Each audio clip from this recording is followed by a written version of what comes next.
नमस्कार दोस्तों, आपका स्वागत है हिमाचल के सबसे ताज़ा खबरों के साथ। आज हम आपको 26 नवंबर 2023 के मुख्य समाचार प्रस्तुत करेंगे। हिमाचल के विकास, पर्यटन और सामाजिक क्षेत्र की ताज़ा जानकारी के लिए हमारे चैनल को सब्सक्राइब करें और अपडेट के लिए हमें फॉलो करें। स्वयं सहायता समूहों के उत्पादों की ब्रांडिंग करेगा जायका, गवर्निंग बॉडी की मीटिंग में मिली मंजूरी। जायका वानिकी परियोजना अब स्वयं सहायता समूहों द्वारा तैयार उत्पादों की ब्रांडिंग करेगा।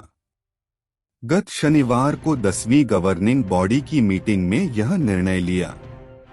प्रधान सचिव वन एवं गवर्निंग बॉडी के चेयरमैन डा अमनदीप गर्ग की अध्यक्षता में हुई इस बैठक में कई अहम निर्णय लिए गए।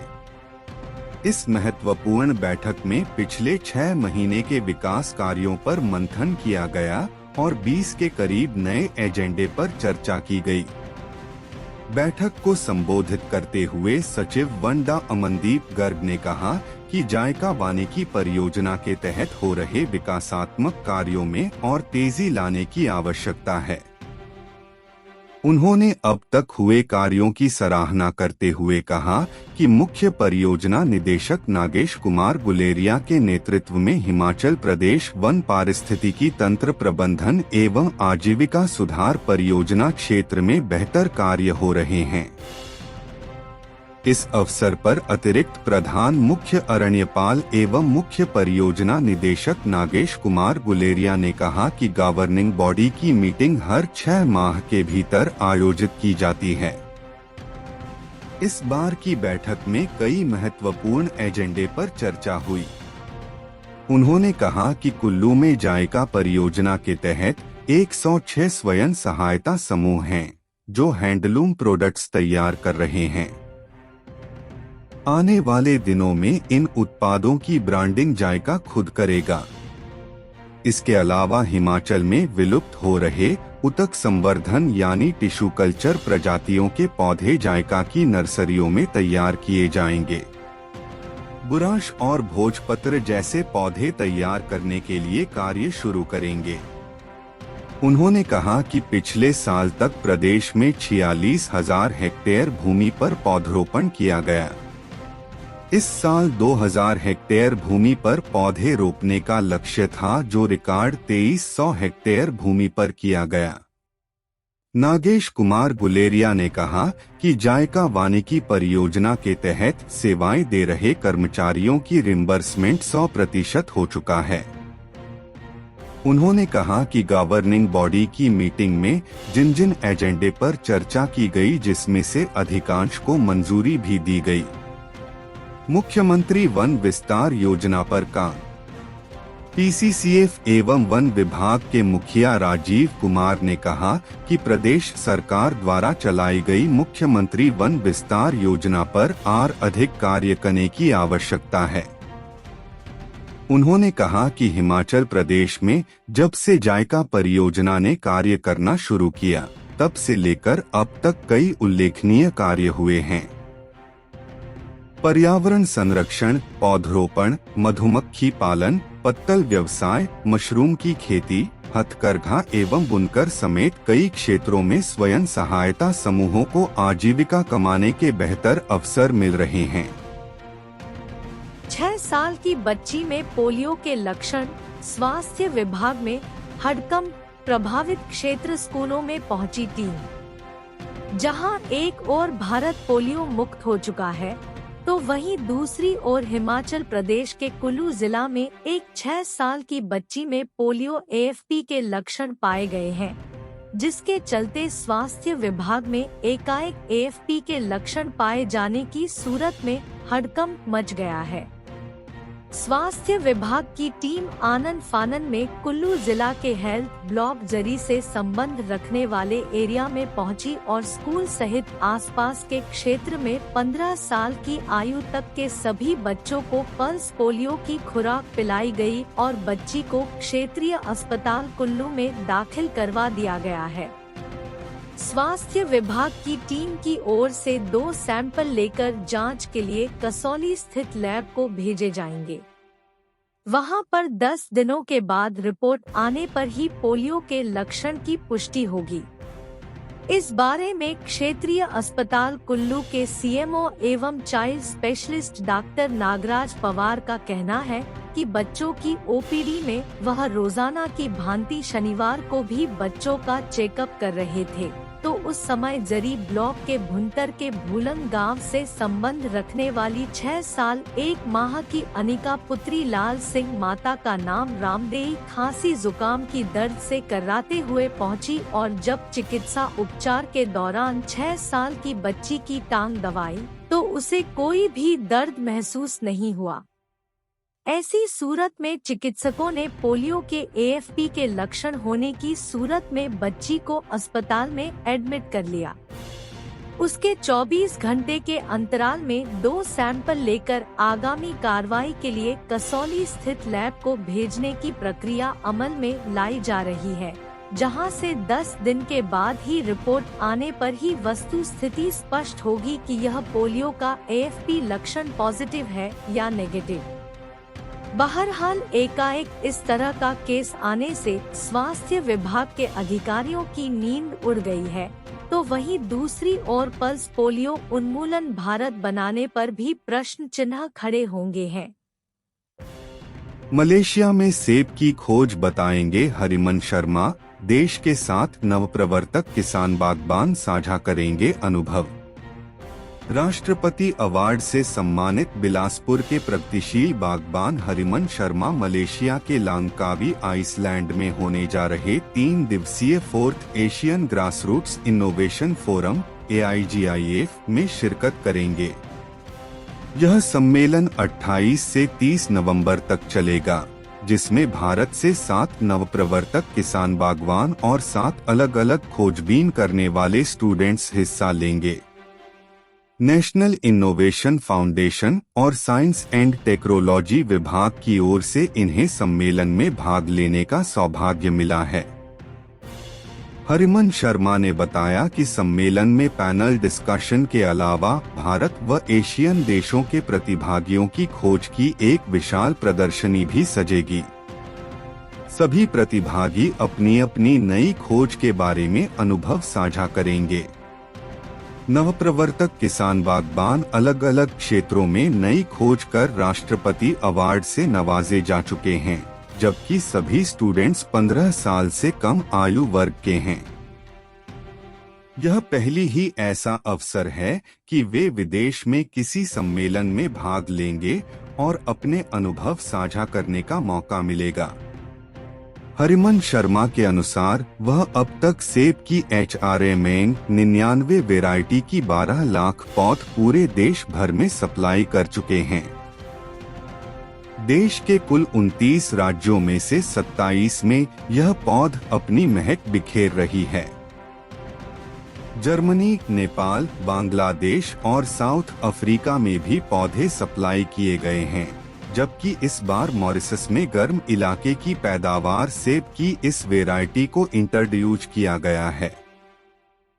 ग्रासरूट्स कैटेगरी सम्मेलन में शिरकत करने वाले भारत के 7 किसान बागबानों में हिमाचल से हरिमन शर्मा अकेले प्रतिभागी हैं, जबकि उनके साथ सुरेन बरू, राजेंद्र जाधव, दीपक भारली, श्रवण कुमार बाज्य, बिनोय और मोहाना कुमार शामिल हैं।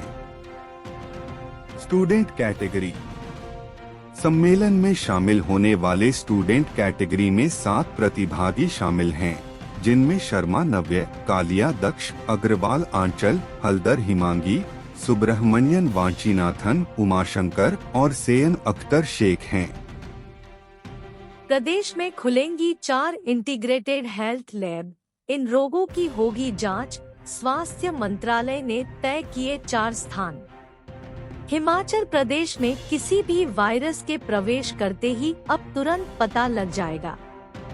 इसके लिए प्रदेश के 4 जिला में स्वास्थ्य मंत्रालय के माध्यम से इंटीग्रेटेड पब्लिक हेल्थ लैब खुलेगी। इस लैब में न सिर्फ संक्रामक रोगों की जांच होगी बल्कि रिसर्च वर्क भी होगा। स्वास्थ्य मंत्रालय ने कोविड के बाद हिमाचल का भ्रमण करने के उपरांत 4 जगहों को चिन्हित किया है। इनमें Hamirpur medical college, Chamba medical college, Nahan medical college तथा क्षेत्रीय अस्पताल केलांग शामिल है। चारों ही जगहों का केंद्र की टीम दूसरी बार भी अच्छे से निरीक्षण कर चुकी है। उम्मीद जताई जा रही है कि जल्द ही यहां पर हेल्थ लैब निर्माण का कार्य शुरू हो जाएगा। इस लैब की खासियत रहेगी कि पूरे जिला के अस्पतालों के सैंपल यहां जांच के लिए पहुंचेंगे। इसका मुख्य कारण किसी वायरस का समय रहते पता लगाना रहेगा। लैब के निर्माण पर 1.5 करोड़ के करीब राशि खर्च की जाएगी।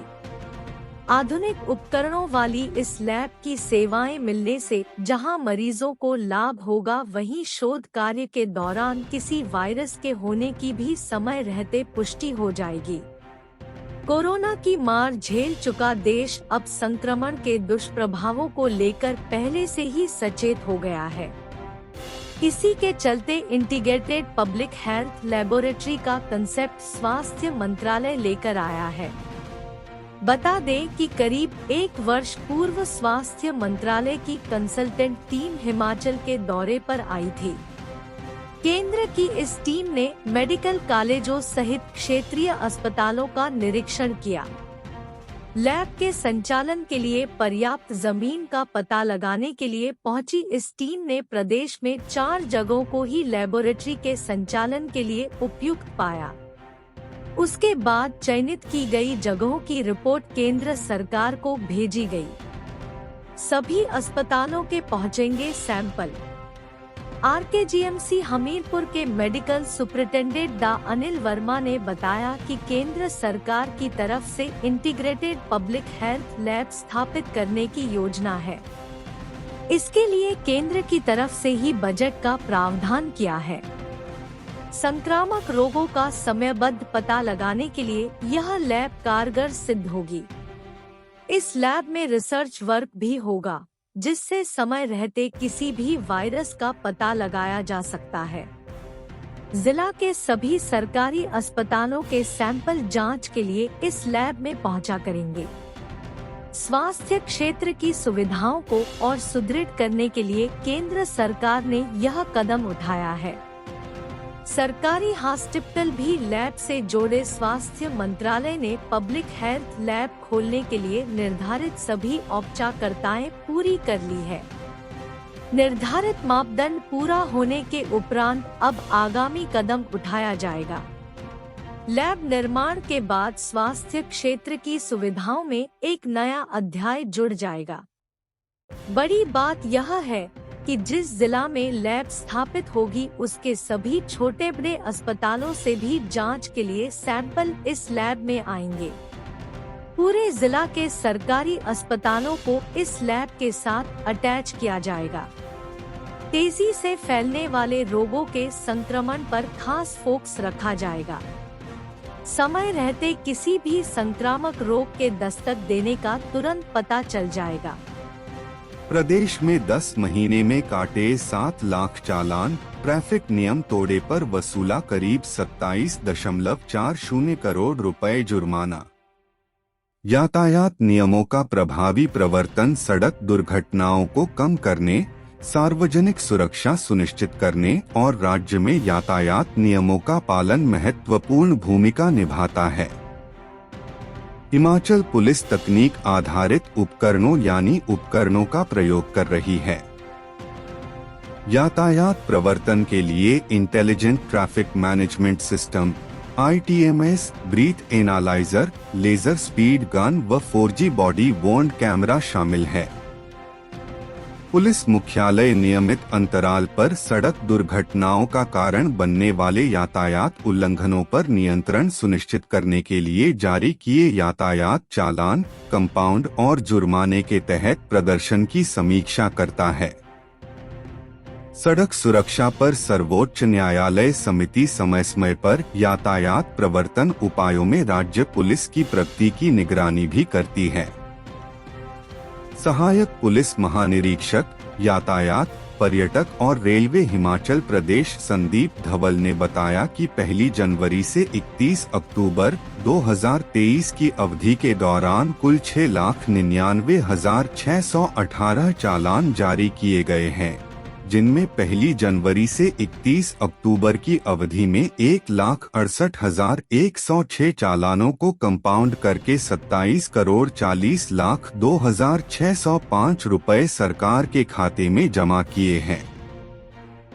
वहीं वर्ष 2022 के दौरान 1 जनवरी से 31 अक्टूबर 2022 के दौरान 7,47,951 चालान जारी किए गए, जिनमें से 2,30,142 चालानों को कंपाउंड करके 29,69,66,343 रुपए की राशि सरकार के खाते में जमा किए गए। पिछड़े जिलों में एमवी अधिनियम के तहत प्रगति में सुधार लाने और यातायात प्रवर्तन में प्रौद्योगिकी के उपयोग के निर्देश नियमित अंतराल पर जारी किए जा रहे हैं। उन्होंने बताया कि प्रत्येक उल्लंघनकर्ता को उसके पंजीकृत मोबाइल नंबर पर ऑनलाइन भुगतान के लिए एक लिंक वाला एक संदेश भी प्राप्त होता है। ऑनलाइन भुगतान के लिए नेट बैंकिंग, यूपीआई, क्रेडिट या डेबिट कार्ड, आरटीजीएस जैसे माध्यम उपलब्ध है। बहरहाल, हिमाचल पुलिस तकनीक आधारित उपकरणों यानी उपकरणों का प्रयोग कर रही है। इससे यातायात नियमों को तोड़ने वाले चालकों पर शिकंजा कसा जा रहा है। इंटेलिजेंट ट्रैफिक मैनेजमेंट सिस्टम बेहतर भूमिका निभा रहा है। लाखों डकारने वाला निदेशक काबू, सामान समेट फरार हुई थी कंपनी, आरडीडीडी खाते के नाम पर हड़पी राशि। औद्योगिक क्षेत्र बद्दी में आरडी और डीडी खाते के नाम पर लाखों का चूना लगाने वाली इन्वेस्टमेंट कंपनी के निदेशक को पुलिस ने धर दबोचने में सफलता हासिल की है। बद्दी में सहर्ष निधि लिमिटेड कंपनी लोगों को लाखों का चूना लगाकर रातों रात सामान समेटकर फरार हो गई थी। पुलिस ने खाताधारकों की शिकायत के आधार पर धारा 406 व 420 के तहत केस दर्ज किया था। इसी मामले में पुलिस ने शनिवार को पहली गिरफ्तारी की। पुलिस थाना बद्दी में बलजिंद्र सिंह निवासी ग्राम कर्णपुर तहसील कालका सहित अन्यों ने सहर्ष निधि लिमिटेड के खिलाफ दी शिकायत में कहा कि इस कंपनी की एक शाखा बद्दी के बिग बी कॉम्प्लेक्स में खोली गई थी, जहां लोगों ने डीडी और आरडी खाते खुलवाए और निरंतर पैसे जमा करवाते रहे। खाता धारकों के मुताबिक कंपनी प्रबंधन ने 1 वर्ष के बाद 6% ब्याज के साथ पैसा वापस लौटाने की बात कही थी। जब अवधि पूरी हुई और खाताधारक पैसे वापस मांगने लगे तो कंपनी के कर्मी टालमटोल करने लगे। खाताधारकों द्वारा दबाव बनाए जाने के बाद कंपनी के कर्मियों ने उन्हें चेक थमाए, लेकिन चेक बाउंस हो गए। इसी बीच कंपनी ने रातों रात बद्दी ऑफिस का सारा सामान समेटा और फरार हो गए। शिकायतकर्ताओं ने पुलिस प्रशासन से कंपनी निदेशकों अतुल, सुखदेव, अजय व अंकज के खिलाफ शिकायत दर्ज करवाते हुए धोखाधड़ी पर कार्रवाई की मांग की है। बताया जा रहा है कि उक्त कंपनी खाताधारकों को करीब 10 लाख रुपए का चूना लगा गई है। बद्दी में पुलिस ने 420 व आईपीसी की विभिन्न धाराओं के तहत मामला दर्ज करते हुए कंपनी के डायरेक्टर अतुल शर्मा को बद्दी से गिरफ्तार किया है। पीड़ित लोगों का कहना है कि उक्त कंपनी ने बद्दी में लोगों से लाखों की ठगी की है, जबकि हिमाचल के अन्य जिलों की राशि मिलाई जाए तो यह आंकड़ा करोड़ों में पहुंच सकता है। पीड़ितों ने सीएम सुखविंदर सिंह सुक्खू सहित पुलिस प्रशासन से मांग की है इस मामले की जांच के लिए एक एसआईटी का गठन किया जाए। डीएसपी बद्दी प्रियंक गुप्ता ने बताया कि राकेश राय ने बताया कि धारा 406, 420 के तहत मुकदमा दर्ज करते हुए एक निदेशक अतुल शर्मा पुत्र सुखदेव प्रसाद को गिरफ्तार कर लिया गया है। उन्होंने बताया कि इस मामले में जल्द और गिरफ्तारियां होंगी।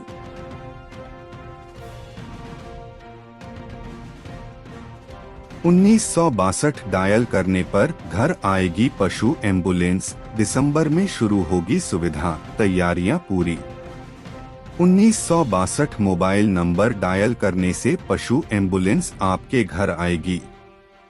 पशुपालन विभाग ने मोबाइल वेटरिनरी एम्बुलेंस के लिए 1962 तय कर दिया है। जल्द ही यह नंबर एक्टिवेट कर दिया जाएगा। बताया जा रहा है कि दिसंबर महीने से पशु एम्बुलेंस का शुभारंभ कर दिया जाएगा। गौरतलब है कि संजीवनी परियोजना के माध्यम से प्रदेश के 44 विकास खंडों में पशु मोबाइल क्लिनिक की सुविधा शुरू की जा रही है। प्रदेश में कुल पशुधन आबादी लगभग 44.10 लाख है। इनकी देखभाल प्रत्येक ग्रामीण परिवार का एक अनिवार्य हिस्सा है। इसके लिए इंडसइंड बैंक के साथ पहले ही MOU साइन किया गया था। शुरुआत में विभाग ने एक मोबाइल वैन को बतौर प्रोटोटाइप तैयार किया है। इसी तरह से सभी मोबाइल एम्बुलेंस चलाई जाएगी। यदि राज्य सरकार के आदेशानुरूप यह मोबाइल वैन दुरुस्त होगी तो सभी 44 वैन के ऑर्डर प्लेस किए जाएंगे और यदि इसमें खामियां होगी तो इन्हें दुरुस्त बनाने के लिए कहा जाएगा। संभवतः जुलाई माह में वाहन का प्रोटोटाइप होगा।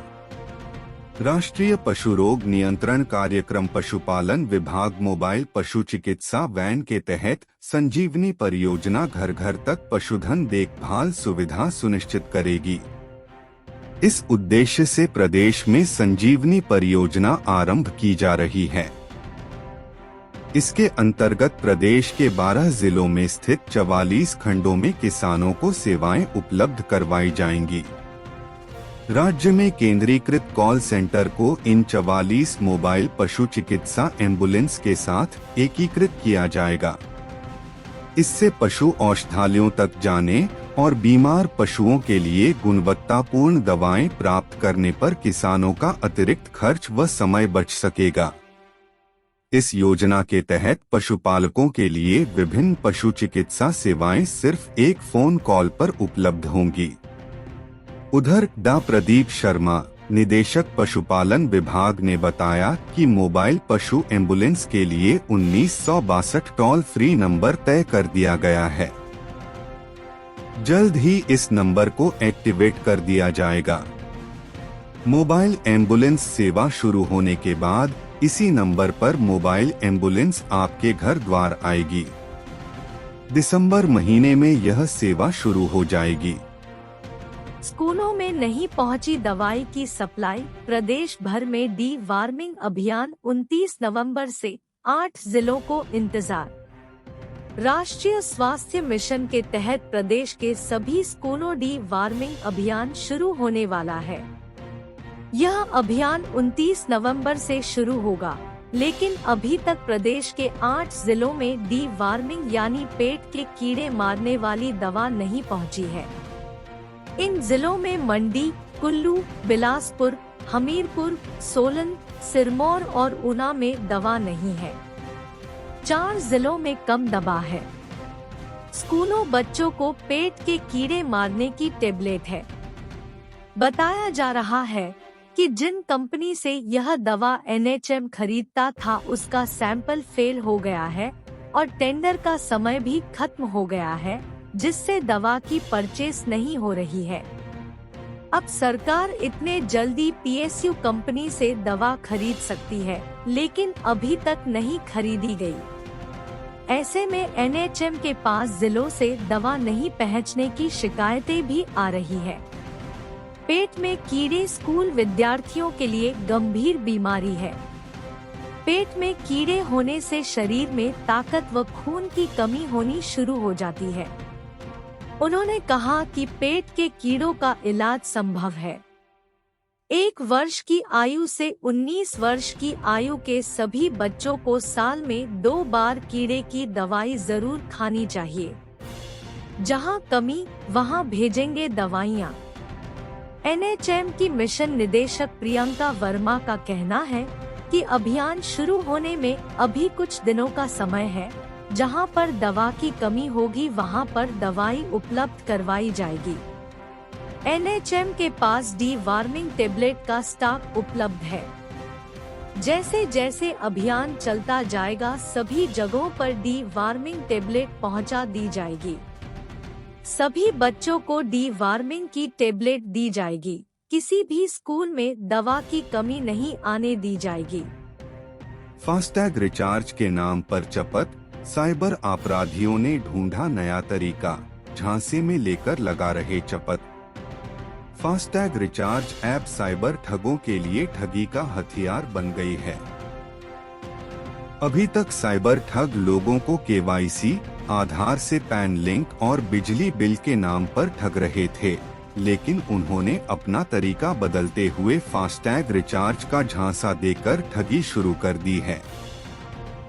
ऐसे पुलिस ने किसी के कहने पर फोन में ऐप डाउनलोड न करने एवं सतर्क रहने की एडवाइजरी जारी की है। देश के शहरों में टोल पर फास्टैग सुविधा शुरू की गई है। फास्टैग रिचार्ज साइबर ठगों के लिए अवसर बन गई है। साइबर ठग लोगों को फास्ट टैग रिचार्ज के नाम पर ऐप डाउनलोड करने का झांसा दे रहे हैं। साइबर एक्सपर्ट्स के अनुसार फास्ट टैग रिचार्ज के लिए ऐप डाउनलोड करने की जरूरत नहीं है। ऐसी फोन कॉल और ठगों से सावधान रहने की जरूरत है। साइबर ठग मोबाइल पर मैसेज के जरिए एक लिंक भेजते हैं और लिंक पर क्लिक करके ऐप डाउनलोड करने को कहते हैं।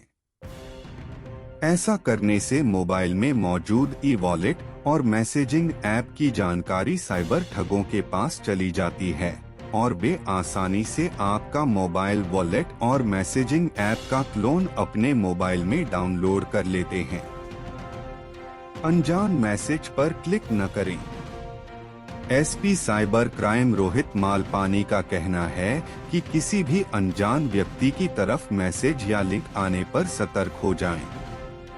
उस पर क्लिक करते ही आपका फोन हैक हो सकता है।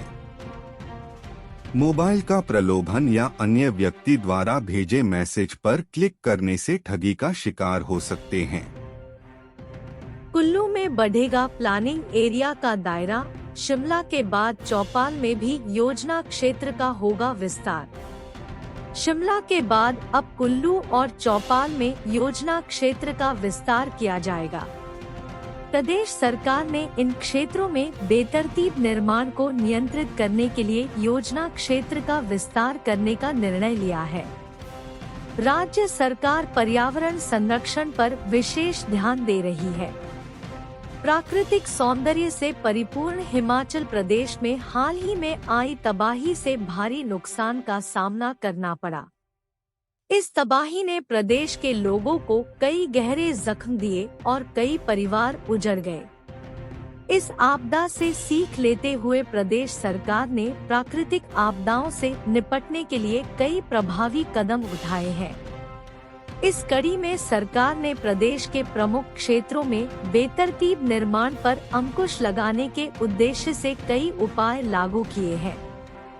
मंत्रिमंडल की हाल ही की बैठक में अनियोजित विकास से उत्पन्न चुनौतियों से निपटने के लिए शिमला, चौपाल और कुल्लू में योजना क्षेत्र का विस्तार करने की योजना को स्वीकृति प्रदान की है। शिमला शहर में वर्तमान योजना क्षेत्र के अंतर्गत 414 हेक्टेयर भूमि में 17 ग्रीन बेल्ट है। इस क्षेत्र की 76% भूमि सरकार के अधीन है। अब राज्य ने अतिरिक्त 8 क्षेत्रों को ग्रीन जोन घोषित करने की स्वीकृति दी है। इनमें शिमला के रिट्रीट, मशोबरा, बंद टुकड़ा, एंड्री शिव मंदिर, एंड्री, ताल और गिरी, डीपीएफ खलीनी, बीसीएस मिस्ट चैम्बर और परिमहल शामिल है। पर्यावरण संरक्षण पर सरकार का विशेष ध्यान।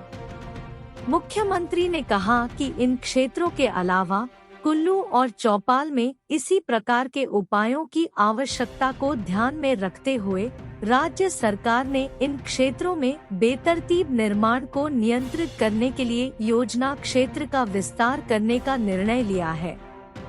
राज्य सरकार पर्यावरण संरक्षण पर विशेष ध्यान दे रही है।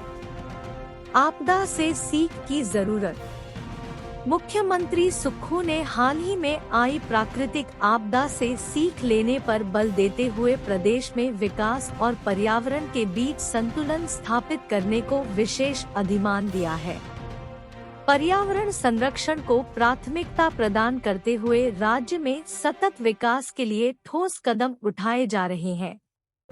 मुख्यमंत्री ने कहा कि शिमला के योजना क्षेत्र के ग्रीन जोन में और अधिक क्षेत्र शामिल करने के लिए विकास योजना के चैप्टर 17 में संशोधन शामिल है। कब 2 रुपए प्रति किलो गोबर खरीदेंगे? पूर्व शिक्षा मंत्री गोविंद ने सुक्खू सरकार पर साधा निशाना। प्रदेश भाजपा उपाध्यक्ष एवं पूर्व शिक्षा मंत्री गोविंद ठाकुर ने कांग्रेस सरकार पर निशाना साधते हुए कहा कि हिमाचल में पशुपालक अब इस दिन का इंतजार कर रहे हैं कि आखिर कब कांग्रेस सरकार उनसे 2 रुपए प्रति किलो के हिसाब से गोबर खरीदेगी और कब रोजाना 10 लीटर दूध खरीदा जाएगा। कांग्रेस ने झूठी गारंटी देकर सत्ता तो हथिया ली, लेकिन झूठे वादों पर आखिर कब तक वह टिके रहेंगे।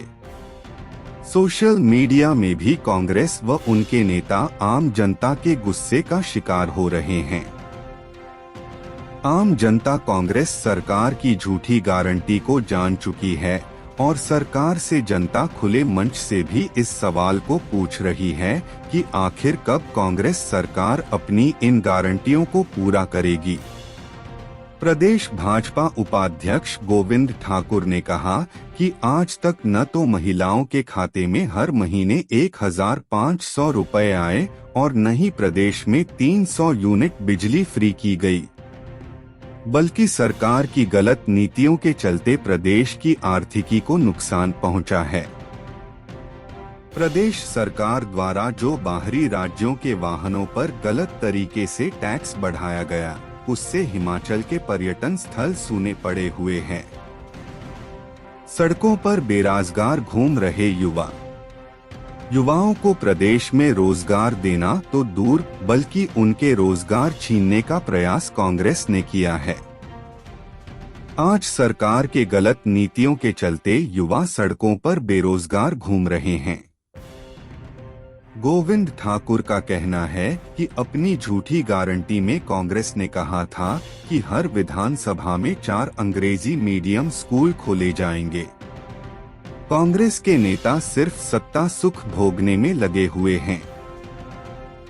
हिमाचल को डायरिया नियंत्रण करने पर बेस्ट अप्रिसिएशन अवार्ड।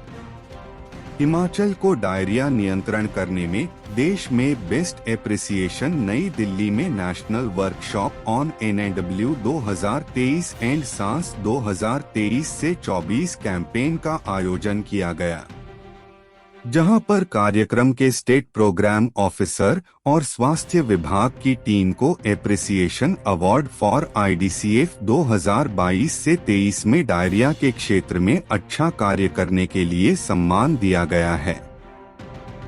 डायरिया नियंत्रण करने में बेहतरीन कार्य करने के बाद हिमाचल प्रदेश में अब निमोनिया के क्षेत्र में भी कार्य किया जा रहा है, जो कि पूरे देश में हिमाचल प्रदेश ने अब डायरिया के बाद निमोनिया को भी शामिल करके इस क्षेत्र में कार्य किया जा रहा है।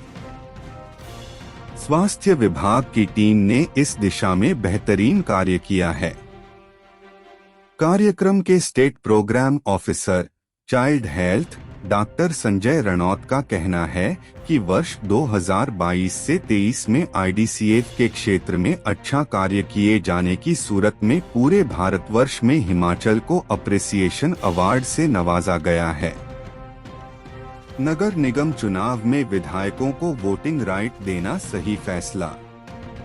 मेयर और डिप्टी मेयर चुनाव में विधायकों को वोट देने का प्रदेश सरकार का फैसला सही है। मुख्यमंत्री प्रधान मीडिया सलाहकार नरेश चौहान ने कहा कि विधायक विकास के सभी कार्यों में हिस्सा लेते हैं। काफी समय से था विधायक शहरी निकायों के विकास कार्यों में हिस्सा लेते हैं और विधायकों की मांग भी थी। इस पर सरकार ने विधायकों को वोट देने का फैसला लिया है। अब एक विधायक जो जनता ने चुना हुआ है वो भी चुनाव में वोट दे सकेंगे। नरेश चौहान ने कहा कि लंबे समय से विधायकों की ओर से मांग की जा रही थी कि विधायकों को मत देने का अधिकार भी दिया जाना चाहिए। उदाहरण देते हुए उन्होंने कहा कि चंडीगढ़ में भी नगर निगम महापौर उप महापौर के चुनाव में सांसद भी वोट करते हैं। ऐसे में हिमाचल में सरकार ने विधायकों को वोटिंग अधिकार देना गलत नहीं है।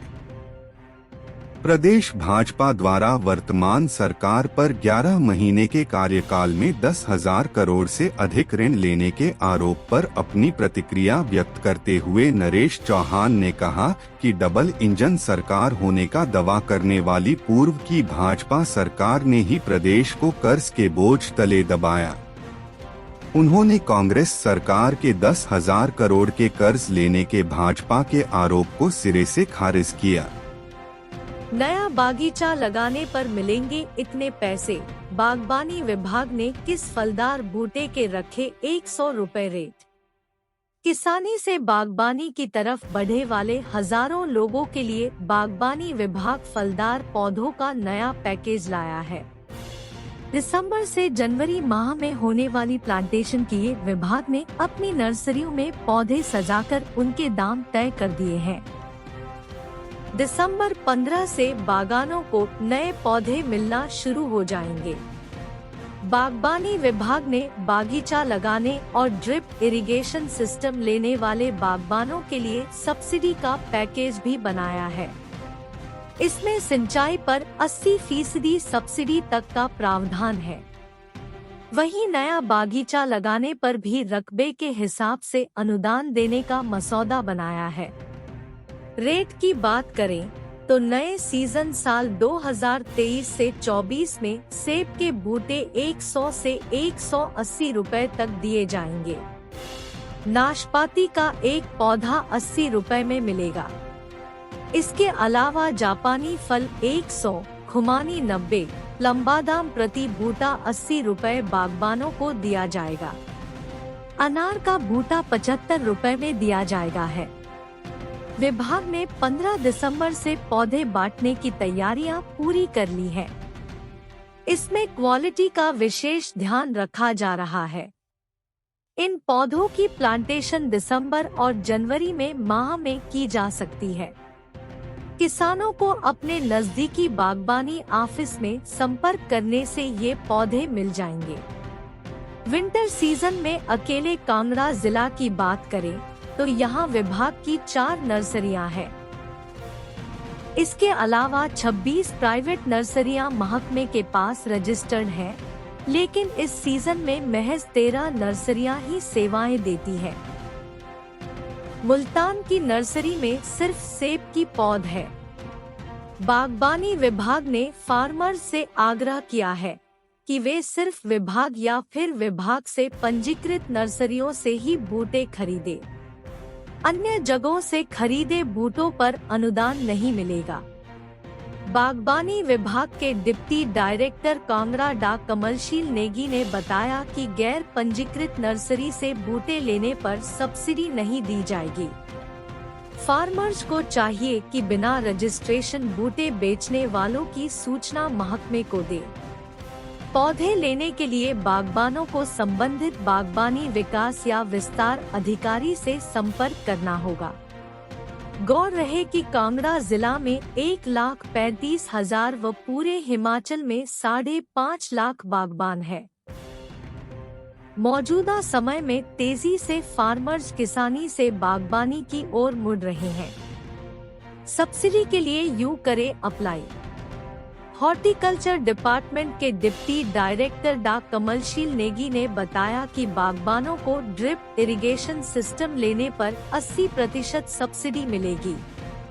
इसमें ड्रिप इरिगेशन सिस्टम के आकार पर सब्सिडी तय होगी। इसी तरह नया बागीचा लगाने वाले फार्मर्स को पर प्रति कनाल 2,000 अनुदान दिया जाएगा। खास बात यह है कि नए बागीचे का लेआउट महकमे के अधिकारी बनाकर देंगे। मसलन सूर्य की रोशनी से लेकर पौधों का गैप एक्सपर्ट तय करेंगे। 1 हेक्टेयर 25 कनाल में बागीचा लगाने पर 50,000 अनुदान तय हुआ है। बागबानों को इसके लिए ई उद्यान पर अप्लाई करना होगा। हिमाचल के बी वॉक प्रोग्राम में 2 और डिग्री कॉलेज शामिल, नए सत्र से छात्र ले सकते हैं एडमिशन। युवाओं को कौशल विकास से जोड़ने के लिए प्रदेश में अब 2 नए कॉलेज शुरू कर दिए गए हैं। इसमें जीडीसी कॉलेज नादौन और सरस्वती सवारा कॉलेज में अब नए सत्र से वोकेशनल कोर्स शुरू होंगे। यानी पूरे प्रदेश में अब कॉलेजों की संख्या 24 हो गई है। कॉलेजों में बीवॉक यानी bachelor of vocational course degree programme में छात्र नए सत्र में एडमिशन ले सकते हैं। इसमें फिलहाल कॉलेजों में टूरिज्म एंड हॉस्पिटैलिटी दोनों कोर्स में 40 से 40 सीटें आवंटित की गई हैं। छात्र अब स्किल बेस्ड कोर्स में एडमिशन ले सकते हैं। सरकार ने निर्णय लिया है कि स्कूल और कॉलेजों में वोकेशन विषयों को ज्यादा बढ़ावा दिया जाएगा। ऐसे में ज्यादातर इसमें राज्य सरकार ही बीवॉक कोर्सेज के लिए कॉलेजों को फंडिंग दे रही है और इसमें 60% फोकस बीवॉक कोर्सेज पर किया गया है। यानी अन्य यूजी कोर्सेज की तरह ही इन कोर्सेज में अलग से छात्र यूजी की डिग्री हासिल कर सकता है। और तो और इसमें हर साल बच्चों का रुझान भी बढ़ता जा रहा है। ऐसे में हर कॉलेज में टूरिज्म और रिटेल मैनेजमेंट में ही डिग्री कोर्स शुरू किए गए हैं, जिसका मकसद छात्रों की स्किल को डेवलप कर उन्हें रोजगार से जोड़ना है। इसके साथ ही शिक्षा विभाग जल्द ही इन डिग्री प्रोग्राम में नए कोर्सेज भी शामिल करने जा रहा है। नई शिक्षा नीति के तहत व्यावसायिक शिक्षा पर ज्यादा फोकस किया गया है। नई शिक्षा नीति के तहत व्यावसायिक शिक्षा वोकेशन एजुकेशन पर ज्यादा फोकस किया गया है। अभी तक 9वीं कक्षा से वोकेशन विषयों को पढ़ाया जाता है। नई शिक्षा नीति के तहत कक्षा 6 से वोकेशन विषयों को शुरू करने का निर्णय लिया गया है।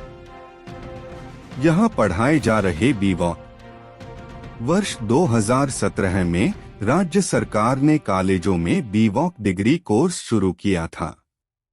इसमें centre of excellence college Sanjauli, GC Nurpur, Chamba, Nahan, Rampur, Dharamshala, Mandi, Hamirpur, Kullu, Solan, Bilaspur और ऊना रोहडू का सीमा कॉलेज, राजकीय महाविद्यालय हरिपुर जिला कुल्लू, जीसी घुमारवीं, जीसी आनी, जीसी राजगढ़ और राजकीय कन्या महाविद्यालय आरकेएमवी शिमला शामिल हैं।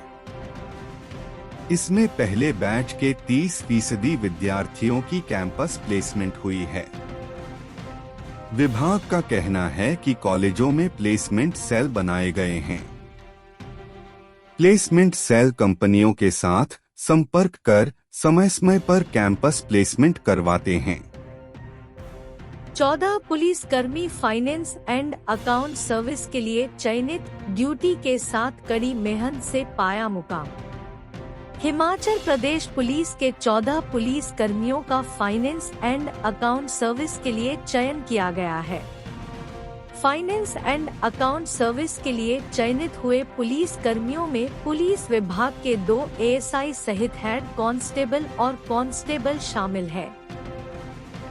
हिमाचल प्रदेश आयोग ने 292023 को अनुभाग अधिकारी वर्ग 2 राजपत्रित के रूप में हिमाचल प्रदेश वित्त और लेखा सेवा के कैडर में 27 उम्मीदवारों की नियुक्ति के संबंध में एक अधिसूचना जारी की है।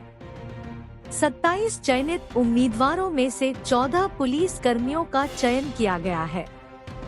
फाइनेंस एंड अकाउंट सर्विस के लिए चयनित हुए पुलिस जवानों में constable Vijay Kumar, head constable Dinesh Kumar, constable Kamlesh Kishore, head constable Joginder Pal, constable Naveen Kumar, constable Pankaj Kumar, lady constable Saroj Kumari, constable Vivek Sharma, lady constable Anuradha, head constable Puneet Kaushal, head constable Munish Kumar, ASI उपसैम Dhiman, ASI Vijay Kumar, head constable Abhishek Kumar शामिल है। 24 घंटे ड्यूटी में डटे रहने वाले पुलिस जवानों ने ड्यूटी के साथ कड़ी मेहनत करते हुए फाइनेंस एवं अकाउंट सर्विस की परीक्षा उत्तीर्ण की है। डीजीपी संजय कुंडू और हिमाचल प्रदेश पुलिस के सभी रैंकों के अधिकारियों ने उपरोक्त सभी पुलिस कर्मियों को उनकी उपलब्धि के लिए बधाई दी है। पुलिस विभाग के अधिकारियों ने उनके उज्जवल और शानदार करियर की कामना की है। ज्वालामुखी में 52 वर्षीय शख्स का मर्डर, गला रेत कर की गई हत्या, क्षेत्र में दहशत का माहौल। उपमंडल ज्वालामुखी के अधीन पुलिस थाना खुंडिया व पुलिस चौकी लगड़ू के अंतर्गत दोधरू सड़क के पास स्थानीय व्यक्ति गुरदयाल पुत्र रत्नचंद उम्र 52 वर्ष निवासी दोधरू का शव मिला है। पुलिस ने प्राथमिक जांच में पाया है कि मृतक गुरदयाल का गला रेतकर किसी अज्ञात व्यक्ति ने तेजधार हथियार से हत्या कर शव सड़क पर फेंक दिया है, जिससे क्षेत्र में दहशत का माहौल देखा जा रहा है। मौके पर थाना प्रभारी खुंडिया एवं डीएसपी ज्वालामुखी जांच में जुटे हैं। पुलिस ने शव को कब्जे में लेकर पोस्टमार्टम हेतु भेज दिया है। पुलिस द्वारा किसी अज्ञात व्यक्ति के विरुद्ध धारा 302 आईपीसी के तहत मामला थाना दर्ज किया है। मामले की जांच जारी है। ई टैक्सी के लिए 5 दिन में 63 आवेदन, पोर्टल चालू होते ही लगी अप्लाई करने वालों की झड़ी। राजीव गांधी स्वरोजगार योजना के तहत ई टैक्सी खरीदने के लिए युवाओं की काफी डिमांड है। इसका अंदाजा इस बात से लगाया जा सकता है कि महज 5 दिन के भीतर 63 लोगों ने ई टैक्सी खरीदने के लिए परिवहन विभाग के पोर्टल पर आवेदन कर लिया है। मुख्यमंत्री सुखविंदर सिंह सुक्खू ने 20 नवंबर को ई टैक्सी खरीदने के लिए पोर्टल का शुभारंभ किया था। 20 से 25 नवंबर तक परिवहन विभाग के पास 63 लोगों के आवेदन आ चुके हैं। गौरतलब है कि राज्य सरकार ने राजीव गांधी स्वरोजगार स्टार्टअप योजना के तहत ई टैक्सी योजना शुरू की है। इस योजना का लाभ उठाने के लिए आवेदक को ऑनलाइन वेबसाइट पर आवेदन करना होगा। आवेदक की न्यूनतम आयु 23 वर्ष तथा गाड़ी चलाने का अनुभव होना आवश्यक है। बोनाफाइड हिमाचली व्यक्ति इस योजना का लाभ उठा सकते हैं तथा लाभार्थी को ई टैक्सी स्वयं चलानी होगी। एक परिवार से एक व्यक्ति ही इस योजना का लाभ उठा सकता है। सभी औपचारिकताओं को पूरा करने के साथ आवेदक को परिवहन विभाग के ऑनलाइन पोर्टल के माध्यम से अनुमति के लिए आवेदन करना होगा। आवेदनों की जांच एवं लाभार्थी का चयन आरटीओ स्तर की कमेटी करेगी। पहले चरण में ई टैक्सी के लिए 500 परमिट जारी किए जाएंगे तथा आने वाले समय में मांग के आधार पर परमिट की संख्या बढ़ाई जाएगी। HRTC ने फिर दे दिया दगा। उरला में पठानकोट डिपो की बस की क्लच प्लेट ने दिया धोखा। अभी मात्र 12 घंटे बीते नहीं कि शनिवार को राष्ट्रीय उच्च मार्ग मंडी पठानकोट पर उरला के कस्यानी मोड़ पर पठानकोट डिपो की बस दगा दे गई। बस की क्लच प्लेट छोड़ गई और उरला व कोटरूपी के बीच जंगल में खड़ी हो गई, जिससे यात्रियों को भारी परेशानियों का सामना करना पड़ा। हालांकि इस रूट की बस में लगभग पठानकोट के यात्री ही सफर करते हैं। अभी पिछले कल की ही बात है, एक निगम की बस घटासनी में खराब हो गई थी। निगम की बसें अब रोजाना रूटों पर हांफ रही है, जिससे यात्रियों को परेशानी का सामना करना पड़ रहा है। बस चालक खेमचंद और परिचालक बिकी कुमार ने कहा कि अचानक बस की क्लच प्लेट छोड़ गई है और यात्रियों को अन्य बसों में भेजा दिया गया है। हम अपने राज्य के विकास में योगदान देने में गर्व महसूस करते हैं और हमें उम्मीद है कि आने वाले दिनों में हमें और भी अच्छी खबरें मिलेंगी। इन खबरों को अधिक लोगों तक पहुंचाने के लिए कृपया हमारा कंटेंट साझा करें, हमारे चैनल को सब्सक्राइब करें और अपडेट के लिए हमें फॉलो करें। इसके अलावा बेझिझक अपने विचार कमेंट्स में साझा करें। आपका सहयोग हमें और भी बेहतर काम करने में मदद करेगा। धन्यवाद।